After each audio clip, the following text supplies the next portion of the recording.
వారాహి నవరాత్రుల సందర్భంగా అష్టైశ్వర్యాల కొరకై అత్యంత శక్తివంతమైన శ్రీ వారాహి పాశుపత హోమం సంప్రదించండి. నమస్కారం గురుగారు. మాతృదేవోభవ, పితృదేవోభవ, ఆచార్య దేవోభవ. ఓం నమో మాందీశ్వరాయ నమః. అందరూ బాగుండాలి, అందరికీ మంచి జరగాలి. సంతోషం గురుగారు. జనరల్గా మనం చూస్తే కనుక ఇంతవరకు చూస్తే పల్లెటూరులో ఎక్కువ శాతం పల్లెటూరులోనే ఉండేవాళ్ళు. అందరూ సమానంగా ఉప్పు పప్పు కానీ ఏదైనా కూడా కూరగాయలైనా అన్నీ పంచుకుంటూ ఒకరికొకరు ఎక్స్చేంజ్ చేసుకుంటూ ఇలా హ్యాపీగా లైఫ్, ఈ డబ్బుకి ఇంత ఇంపార్టెన్స్ అనేది ఉండేదే కాదు అసలు. ఇప్పుడు నేటి కాలంలో చూస్తే కనుక అసలు డబ్బుకున్న ఇంపార్టెన్స్ అసలు మనుషులకి ఏమాత్రం విలువలు అనేది లేవు. మనం ఇంట్లోనే తేడాలు చూస్తున్నాం, బయట దాకా కూడా అవసరం లేదు.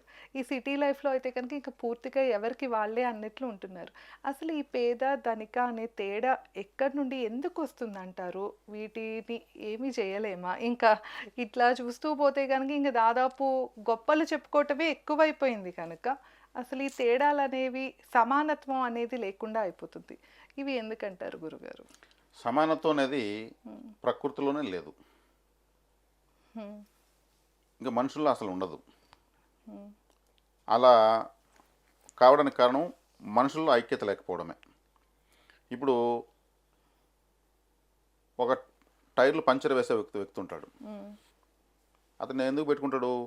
టైర్లు ఎవరైనా పంచర్ అయితే అది సెర్చ్ చేసి డబ్బు తీసుకుంటాడు. అతను ఏం కోరుకుంటాడు? ప్రతిరోజు ఏ వెహికల్ పంచర్ కాకూడదు, అందరూ సమంగా ఉండాలి, ఎవరికి పంచర్ అనే బాధ రాకూడదు, ప్రక్షేమంగా ఇంటికి వెళ్ళాలని కోరుకుంటాడా? ఒక 20 బండ్లు పంచర్ అయిపోవాలని కోరుకుంటాడు. అంటే నెగటివే అతను కోరుకునేది. ఒక అంబులెన్స్ ఉంటుంది, అంటే డెడ్ బాడీని తీసుకెళ్లేటువంటి అంబులెన్స్. వాళ్ళ ఫ్యామిలీ మెంబర్స్ ఏం కోరుకుంటారు? ఈ రోజు డాడీకి ఒక 10 డెడ్ బాడీలు దొరికితే బాగుండు, అంటే 10 మంది చనిపోవాలి అనే దానికన్నా అది చనిపోవాలి, చనిపోతారు. అతనికి ఒక డైలీ ఒక 5 సవాలు వస్తే ఒక్కొక్కరు 2000 ఇస్తే 10,000 రూపాయలు వస్తుంది. వాళ్ళ అవసరం అంతే, వాళ్ళ జీవితం. అంటే ఎవరు చచ్చిపోకూడదు అని కోరుకోవాలి కదా అతను, జనరల్గా ఎత్తుకుంటే. అంతే కదా. ఇప్పుడు పెట్రోల్ బంక్ పెట్టుకుంటారు, ఈ ఏరియాలో మొత్తం భిన్న అన్ని వెహికల్లో పెట్రోల్ అయిపోవాలని కోరుకుంటారు వాళ్ళు. ఇతనికే పెట్రోల్ బంక్ ఉంది, ఎవరికి పెట్రోల్ అవ్వకూడదు, ఒక్కొక్కరికి లీటర్కి 200-300 కిలోమీటర్లు రావాలి మళ్ళీ అని కోరుకుంటారా?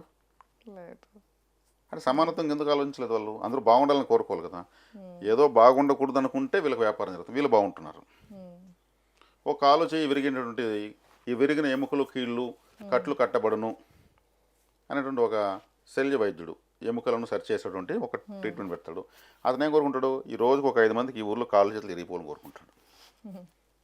అందరూ ఆరోగ్యంగా ఉండాలి, ఎవరు చేయి విరగకూడదని కోరుకుంటాడా? అతను ఎవరికో ఏదో హాని జరగాలనే కదా క్లినిక్ పెడతాడు.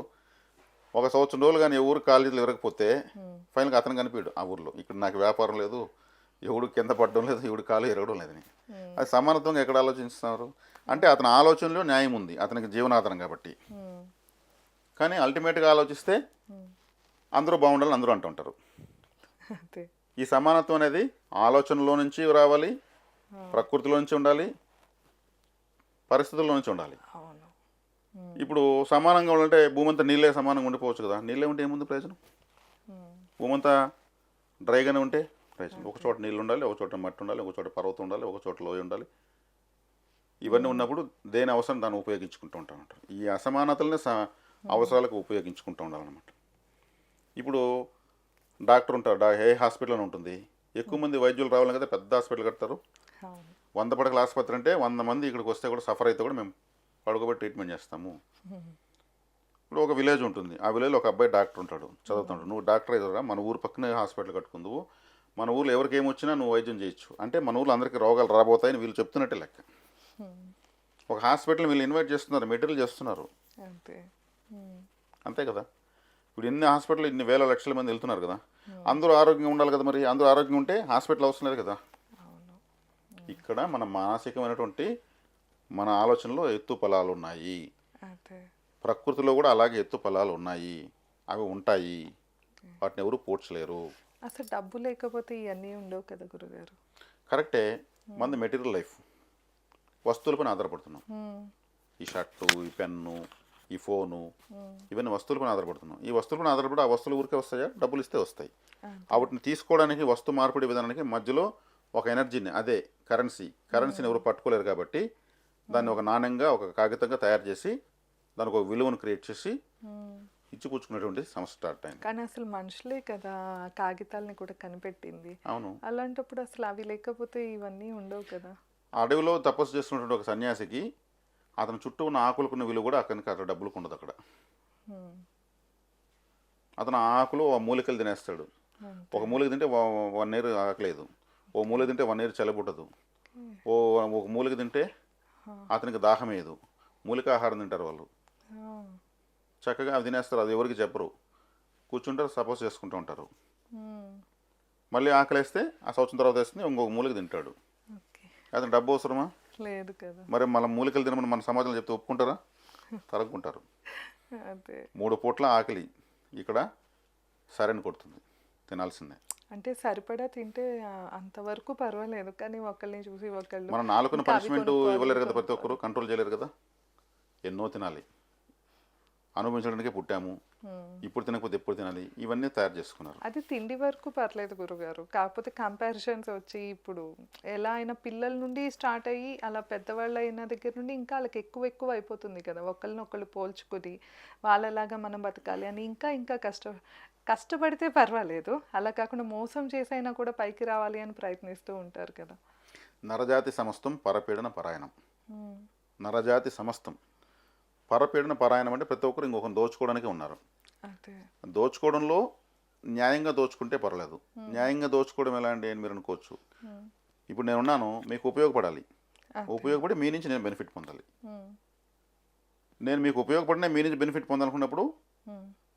పూర్తిగా అది పాపమో దోషమో అవుతుంది. అదే. ఉభయకుశలభ్రు, ఒకరికొకరు ఉపయోగపడుతూ పోతే అందరూ బాగుంటారు. ఓకే. అతను ఏమైపోయినా పర్లేదు, అతని డబ్బులు మనకు వచ్చేయాలి, అతను ఏమైపోయినా పర్లేదు, మన అవసరం తీరితే చాలు, ఉమ్. అవసరానికి వాడుకోవడము, నమ్మక ద్రోహాలు చేయడము, ఇవి పెరిగిపోయినాయి. అవును. మన అవసరం తీరితే చాలు, అతను ఏమైపోయినా పర్లేదు పర్లేదు. అనేటువంటిది ఎక్కువైపోయింది. ఉమ్. అదే నరజాతి సమస్తం పరపీడన పరాయణం అంటే. ఓకే. కాబట్టి ఇక్కడ సమానత్వం ఆలోచనలో లేదు కదా. ఉమ్. మీరు బాగుండాలి, నేను బాగుండాలి. ఇప్పుడు నేను మీకు ఏ వీడియో చెప్పినా అందరూ బాగుండాలి, అందరికీ మంచి జరగాలంటున్నా. అవును. ఉమ్. మరి అందరూ అలాగే అనుకున్నారంటే అందరూ బాగానే ఉంటారు. అంతే కదా. అలా అనుకోవడంలో ఉంది. ఆ ఐక్యత లేకనే ఉమ్. హెచ్చు తగ్గులు ఎత్తుపలాలు ఉంటున్నాయి. ఉమ్. కాబట్టి ఇప్పుడు ఏమీ టాలెంట్ లేని వ్యక్తికి ఇస్రో చైర్మన్ చేస్తే ఏం చేస్తాడు అతను? ఓ రిక్షా దొక్కునేవాడిని డిఆర్డిఓకో ఇస్రోకో లేదా ఇండియాకు ప్రైమ్ మినిస్టర్ చేస్తే ఏం చేస్తాడు? అన్నీ తెలుసుకోవటానికి అయ్యేవాడికి జీవితకాలం ప్రతి ఒక్కరు ఇంటికి రిక్షా పెట్టుకుని అంటాడు. అంతే. తనకు తెలిసింది అదే, అవును. దేశం అంతా రిక్షాలే ఉండాలంటాడు, పెట్రోల్ పోసే పని లేదంటాడు. ఉమ్. కాబట్టి ఎవరు ఎక్కడ ఉండాలో వాళ్ళు అక్కడ ఉండాలి, ఓకే. ఎవరికి ఏది రావాలో అదే రావాలి. కాబట్టి ఇక్కడ అందరూ సమానం ఉన్నప్పుడు, అందరూ కోటీశ్వరులు అన్నప్పుడు డబ్బుకు విలువ ఉండదు. అంతే. ఉమ్. గురుగారు, ఇది కోటీశ్వరులు కానీ ఇట్లాగా అంటే వీళ్ళు ఇలా బ్రతకాలి అని ఎట్లా తెలుస్తుంది? అంటే మన జాతకంలో అవన్నీ ఉంటాయంటారా? ఖచ్చితంగా ఉంటాయి. అవునా? ప్రతి ఒక్కరి జాతకంలో వాళ్ళు ఏం అనుభవిస్తారు ఆ చార్ట్ ప్రిపేర్ అయి ఉంటుంది. అదే జాతక చక్రం. ఓకే. వాళ్ళ ఆయుష్ ఎంత, ఆరోగ్యం ఎంత, శత్రువులు ఏంటి, పిల్లలు ఏంటి, భార్య ఏంటి, అప్పులేంటి, వాటిని తీర్చే శక్తి ఉందా, ఇవన్నీ అనాలిసిస్ చేసి వాళ్ళకి చెప్పచ్చు.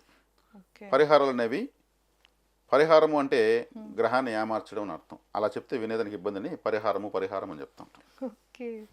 అంటే ఇప్పుడు జనరల్గా ఆల్రెడీ చార్ట్ ప్రిపేర్ అయిపోయింది, పరిహారం చేయటం వల్ల ఎలాగా అది మారుతుందంటారు జీవితం అనేది? ఇప్పుడు ఒక కొండను ఎక్కాలి, ఉమ్. సగం దారికి వెళ్ళగానే గస వస్తుంది. ఉమ్. అప్పుడు దేవుని పూజిస్తే దేవుడు రాడు, ఎవరికి చేసినా ఫోన్ చేస్తే సిగ్నల్ అందదు. ఉమ్. అప్పుడు కొండ ఎక్కాలి, ఏం చేయాలి? పరిహారం ఏంటి? ఓ గ్లూకోజో ఓకే. ఓ ఓఆర్ఎస్ ప్యాకెట్ కూడా శక్తి ఎత్తుకెళ్ళాలి. తెచ్చుకోవాలి.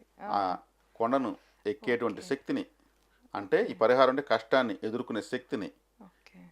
ఆ యొక్క బూస్టో, కాఫీయో, సొంటి కాఫీనో ఏదో ఒకటి పరిహారంగా తీసుకున్నప్పుడు కష్టాన్ని అధిగమించగలుగుతారు, కానీ కష్టాన్ని తప్పించుకోలేరు. దాన్ని ఎదుర్కొనే శక్తిని ఇచ్చేస్తుంది. ఓకే. అంటే ఒక పామును తేలుగా మారుస్తుంది పరిహారం. విషజంతువే రెండు. పరిహారం చేస్తే తేలుని ఫేస్ చేయాలి, పరిహారం చేసుకోకపోతే పామునే ఫేస్ చేయాలి. ఓకే. తీవ్రతను తగ్గించుకోవడం అంతే. తలరాతను ఎవరు మార్చలేరు కదా, దాని యొక్క తీవ్రతను తగ్గించుకోవచ్చు. ఇప్పుడు తలరాత అనేది గురుగారు ఇప్పుడు జనరల్‌గా ఒక మనిషి స్పాన్ అనేది నేటి కాలంలో చూస్తే మాక్సిమం 70 ఇయర్స్ అలా ఉంటుంది. లేతే 75 అనుకోండి. అసలు జీవితం మొత్తంలో కొంతమంది మనం చూస్తూ ఉంటాం. కామెంట్ సెక్షన్‌లో గాని ఇట్లా పెడుతూ ఉంటారు. మా జీవితం ఇన్నాళ్ళు అయిపోయింది గురువుగారు. అందరికీ ఈ రాశికి చాలా బావుందన్నారు ప్రెజెంట్. కానీ మా జీవితంలో ఇప్పటిదాకా ఇన్నేళ్ళు వచ్చేసినా, 40 ఏళ్ళు వచ్చినా, 50 ఏళ్ళు వచ్చినా నేనైతే ఎప్పుడూ సుఖాన్ని అనుభవించలేదు. ఎప్పుడు మంచిగా బ్రతకలేదని పెడుతూ ఉంటారు. అంటే ఎలాగ జాతకం అనేది అంటే ఐ మీన్ వాళ్ళకసలు ఎలా రాసుంటుంది? వాళ్ళ జీవితం మొత్తంలో ఇప్పుడు 70, 80 ఏళ్లలో ఏదో ఒక లైఫ్‌లో అయినా వాళ్ళు పూర్తిగా మంచిగా బ్రతికుండాలి కదా! ప్రతి ఒక్కళ్ళకి కనీసం దేవుడైనా న్యాయం చేయాలి కదా! ఇప్పుడు మనము ఆళ్ళు పుట్టినాక వాళ్ళ చేతుల్లో ఉందనుకోండి వాళ్ళు చేసుకునేవి మంచి చెడులు. కానీ అసలు దేవుడు రాసేట జాతకంలో అయినా కొంచెం ఉండాలి గదా! ఏమంటారు దానికి? ప్రతి ఒక్కరికి ఉంటుంది. హ్మ్. అడవి మనిషికైనా ఉంటుంది. సమాజంలో ఉన్న ప్రతి ఒక్కరికి ఉంటుంది. ఆ! దాన్ని వెతికి పట్టుకునేటువంటి ఫార్ములా వాళ్ళకి దొరకపోవడం వల్ల హుహు. వాళ్ళు దాన్ని అందుకోకుండా మా బతుకు ఇంతే, మేము ఇంతే అనే విధంగా పోతూ ఉంటారు. అలా అనుకోవడమే పరిహారం లెక్కలో అయిపోతుంది వాళ్ళ లైఫ్. ప్రతి ఒక్కరికి ఒక దారి ఖచ్చితంగా ఉంటుంది. ఓకే. ఇప్పుడు బర్మా బజార్ అని చెన్నైలో ఒకటి ఉంది. హ్మ్. చెన్నైలో బర్మా లేదు, కానీ బర్మా బజార్ ఉంది. బర్మా కంట్రీ నుంచి అప్పట్లో ఉపద్రవాలు వచ్చి వాళ్ళు వలస వచ్చేసి ఆడ స్థిరపడినారు. వాళ్ళకి ఒక ఏరియాలో అంతా అక్కడ గుడారాలు వేసుకున్నారు కాబట్టి అట్లే ఈ రోడ్డుకి వాళ్ళు సెటిలర్స్ అయిపోయారు. కానీ వాళ్ళు బర్మా బజార్ అంటారు. ఓకే. ఆ! ఇప్పుడు ఒక అటవీ ప్రాంతంలో ఒక ఒక కొండ ఎక్కి అవతల దిగి హ్మ్. వెళ్తే అక్కడ ఒక విలేజ్ ఉంటుంది. ఎలక్షన్ వచ్చినప్పుడు ఈ నాయకులు ఆ కొండ ఎక్కుతారు, దిగుతారు, అక్కడ ఒక 50 ఓట్లునని పోతారు. వాళ్ళు ఓన్ ఎగిరి గగ్గోలు పెడతారు. మాకు రోడ్డు లేదు, మాకు స్కూల్ లేదు, మాకు టెంపుల్ లేదు, అవును మా చెప్తారు. పిల్లలు ఈ కొండెక్కి దిగి ఆ నదిలో ఈత కొట్టుకొని వచ్చి ఆ బార్ స్కూల్లో చదువుతున్నారు, స్కూల్ లేదు, ఇన్ని అడతారు. మేము అధికారులకు మీకు అన్నీ ఇస్తామంటారు. వచ్చినా ఎవరు, రాకపోయినా ఎవరు. కానీ వాళ్ళు అక్కడ వాళ్ళకి సంబంధించిన ఒక దేవతను మొక్కుతూ ఉంటారు. మాకు అంత మంచి ఇంట్లో స్కూళ్ళు అన్నీ రావాలని మొక్కుతూ ఉంటారు. దేవుడు విని విని ఏం చేస్తాడు? గవర్నమెంట్ చెప్తుంది మీరు ఊర్లోకి వచ్చేసే కట్టిస్తామంటే మేము రాము, మా తాత ముత్తలు ఇక్కడే ఉన్నామంటారు. అంతే. అప్పుడు వాళ్ళు చేసే ప్రార్థనకు దేవుడు ఏం చేయాలి? వాళ్ళకి అన్నీ ఇవ్వాలి. అవును. కానీ ఇస్తాడు. ఎలా ఇస్తాడు? హ్మ్. అక్కడ ఏదైనా ఒక అగ్ని ప్రమాదం చేసి అన్ని ఇండ్లు కాల్చేస్తాడు. లబోదిబున ఆ సామాన్లకు వాళ్ళే ఆటోమేటిక్ టౌన్లోకి వస్తారు. వాళ్ళకి ఒక కాలనీ గవర్నమెంట్ కట్టిస్తుంది. అంటే ఒక చెడ్డ చేసైనా సరే ఒక మంచి చేస్తాడు దేవుడు. ఓకే. లేదంటే అది లేకపోతే వాళ్ళు రారు. హ్మ్. ఏదో ఒక ఆడ వాళ్ళకి ఒక ప్రమాదం జరగాలి. హ్మ్. అలా బర్మా నుంచి కూడా అలా వచ్చారనమాట. కాబట్టి ఇప్పుడు ఇబ్బందులు పడుతున్న వాళ్ళు ఆ! ఇలాంటి విధంగా ఉంది. దాన్ని అధిగమించాలంటే ఏంటిని కనుక్కోవాలి. ఓకే. ఆ సొల్యూషను జ్యోతిషంలో తెలుస్తుంది. ఆహా! ఓకే. అదే పరిహార రూపంలో తెలుస్తుంది. అంటే ప్రతి ఒక్కళ్ళ జీవితంలో ఒక టర్నింగ్ పాయింట్ ఉంటదంటారు. ఖచ్చితంగా ఉంటుంది. చెడ్డ వల్ల జరిగే మంచి ఇంక దేని వల్ల జరగదు. ఓకే. అది వాళ్ళకి తెలియాలి కానీ. తెలియాలి. అది అప్డేట్ కావాలి. హ్మ్. అదే. అది ఆ లాజిక్ లైఫ్ అంటే లాజిక్. ఆ లాజిక్ పట్టుకుంటే అద్భుతంగా ఉంటుంది. ఓకే. కాబట్టి అది పట్టుకోవాలి. అంటే ఏదో ఒక పీరియడ్‌లో అయితే టర్నింగ్ పాయింట్ ఉంటుంది. కానీ అది ఎప్పుడు అనేది జాతకంలో తెలుస్తదంటారు. ఇప్పుడు ఫర్ ఎగ్జాంపుల్ ఎందుకంటే నేను మీతో మాట్లాడుతున్నాను. హ్మ్. నాకు ఇప్పుడు 49 ఇయర్స్. హ్మ్. నేను బై బర్త్ రాహుదశ. హ్మ్. అది 9 సంవత్సరాలకు అయిపోయింది. అప్పుడు నాకు ఏమి తెలిసినా తెలియకపోయినా 9 సంవత్సరాల బాల్యం అయిపోయింది. వెంటనే గురుదశ. గురువు నాకు బాధకాధిపతి. 16 సంవత్సరాలు నేను సాధించింది ఏం లేదు. ఓకే. 9 సంవత్సరాల తర్వాత ఏముంది? హై స్కూల్ ఉంటుంది, ఇంకోటి ఉంటుంది. హ్మ్. నాకేమీ కలిసి రాలేదు. హ్మ్. 16 సంవత్సరాలు. ఆ తర్వాత శని మహర్దశ. శని అష్టమాధిపతి. శని అష్టమాది అంశలో నీచబడిపోయాడు. 19 సంవత్సరాలు.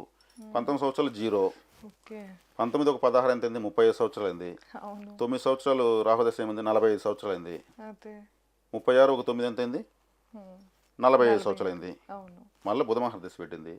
బుధదశలో బుధభుక్తి జీరో. 3 ఏండ్లు. ఆ! ఆ తర్వాతనే నాకు జీవితం స్టార్ట్ అయింది. ఓకే. హ్మ్. అంటే 45, 47 ఇయర్స్ నాకు జీరో. ఓకే. ఈ దశల బట్టి కూడా ఆధారపడి అంతే. గ్రహం బలంగా లేనప్పుడు ఏమిస్తుంది? ఏమి ఇవ్వదు. అంతే. ఓకే. అదే కొంతమంది చాలా బాగా నేను ఈ చదువుకుంటారు. ట్రబుల్స్లోనే జ్యోతిష్ నేర్చుకునేసిన. అదే కదా! నాకు ఆ ఆసక్తి ఉంది. ఇది ఎందుకు వచ్చింది ఈ ట్రబుల్? నేను ట్రబుల్ని బాధపడేదానికన్నా దాన్ని రీసెర్చ్ చేసిన. అవును. ఏ గ్రహం వల్ల వచ్చింది? గోచారం ఏంది? హ్మ్. ఈ దశ ఎంతవరకు ఉంటుంది? ఏంది మంచి చెడ్డ చూసుకునే నేను జ్యోతిష్ నేర్చుకున్నా. హ్మ్. అంటే నా కష్టాలు నేను నా జీవితాన్ని నా జ్యోతిష్ నేర్చుకునేసాను కదా. అంతే. చెడు నుంచి మంచి నేర్చుకున్నారు. చాలా మంది ఏంటంటే దాంట్లో ఇంకా లాజిక్ చెడులోనే వెళ్ళిపోతారు. భయపడిపోతారు. భయపడిపోవటమే ఇప్పుడు కాదు నేను అసలు ఇప్పుడు చాలా 40 మంది సంవత్సరాలు ఎండ్ 47 చేసుకుంటారు సంవత్సరాలు నేను కూడా. 0% అని చెప్పినానంటే అదే. నేను కోటేశ్వరుని ఎందుకు చెప్పుకోలేదు? అంతే. ఆడ ఏం లేదు. ఆడ ఆ చెప్పండి. ధైర్యం కూడా ఉండాలి చెప్పుకోవటానికి. కొంతమంది ఖచ్చితంగా ఉండాలి కదా. ఊరికినే ఇప్పుడు నాకు బుధమాన దశ లేకపోయినా పెట్టింది. ఉందని చెప్పుకుంటూ ఉంటారు. బుధమాన దశ పెట్టింది లగ్నాధిపతి. హ్మ్. బుధుడు అంటే జ్యోతిష్యము, డాక్యుమెంటు. హ్మ్. నేను జ్యోతిష్యం చెప్తున్నా. ఈ 40 సంవత్సరాలు నాకు చిన్నప్పటి నుంచి 30 సంవత్సరాల పైన నాకు ఎక్స్పీరియన్స్ కష్టాలు ఫేస్ చేసిన అనుభవం నాకుంది. కాబట్టి ఇంక ఎదుటి వాళ్ళ కష్టాన్ని మార్కింగ్ వేసి ఈజీగా నేను పరిహారం చెప్పగలుగుతున్నా. నేను నష్టపోయినది ఏముంది? ఈ లాజిక్ నాకు తెలియకపోతే నేను బాధపడాల్సింది అందరు. అవును కదా. ప్రతి ఒక్కరికి ఓ 2-3 దశలు కానీ యోగించకపోతే సుమారు 40 ఇయర్స్ లైఫ్ నాకు 0 లెవెల్స్ ఉండిందంటే లెక్కేసుకోండి. అంతేగా. అది కూడా నేను అన్నీ అనుభవించేటువంటి యుక్త వయసులో, చిన్న వయసులో అవును. ఎంత నేను వచ్చాను. కానీ నేను ఈరోజు చాలా హ్యాపీగా ఉన్నాను. నా అంత హ్యాపీగా ఊర్లేరని అంత ఫీలింగ్ నేను ఉన్నాను. అదే. కాబట్టి ఏది శాశ్వతం కాదు అంటారు కదా. ఇప్పుడు నాకేం కష్టాలు శాశ్వతమయ్యా? అంతే. ఇప్పుడు నాకు ఇంత లాజిక్ తెలిసినాక ఇంకా నాకు కష్టం ఏదైనా వస్తే నన్ను చూసి భయపడాలి. అంతే. దాన్ని భయపించే స్థాయికి మనం వెళ్ళిపోవాలి. అవును. కాబట్టి ఏది కూడా అనుభవపూర్వకంగా నేర్చుకునేది బాగుంటుంది. కష్టాలు పడుతున్నామంటే మనం నేర్చుకుంటున్నామని అర్థము. అవును. నేర్చుకోకుండా ఏది ప్రయోజనం లేదు. ఒక రాయిలాగా ఉండిపోవచ్చు. అవును. ఓకేనా?